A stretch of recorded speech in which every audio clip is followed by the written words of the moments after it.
একটা কুণ্ডলী দেখে কখন বুঝবেন যে এই কুণ্ডলীর জাতক বা জাতিকা একটুখানি হেলদি হবে, বা ওই হেলদি অর্থাৎ ওই মোটাপাটা কোন সময়ে অতিরিক্ত বেড়ে যাবে? প্রথমত দেখুন, কুণ্ডলীর যে পাঁচখানা তত্ত্ব আছে, আকাশ তত্ত্বকে বাদ দিয়ে চারটে তত্ত্ব।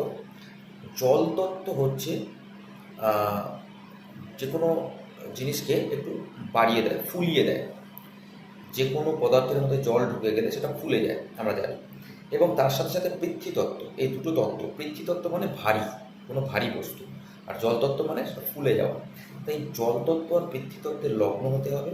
আর সেকেন্ড হচ্ছে, বৃহস্পতি হচ্ছে সবচেয়ে বড় প্ল্যানেট, বড় বলতে বৃহৎ প্ল্যানেট, তাই বৃহস্পতির দৃষ্টি বা বৃহস্পতির লগ্নের সাথে কানেক্টেড হতে হবে। আর বুধ হচ্ছে নখানা প্ল্যানেটের মধ্যে পৃথ্বীতত্ত্বের প্ল্যানেট। বুধ যদি লগ্নের সাথে কানেক্টেড হয় সেক্ষেত্রে কিন্তু মোটাপা আসে, আর বৃহস্পতি বুধের দশাতে বেড়ে যায়।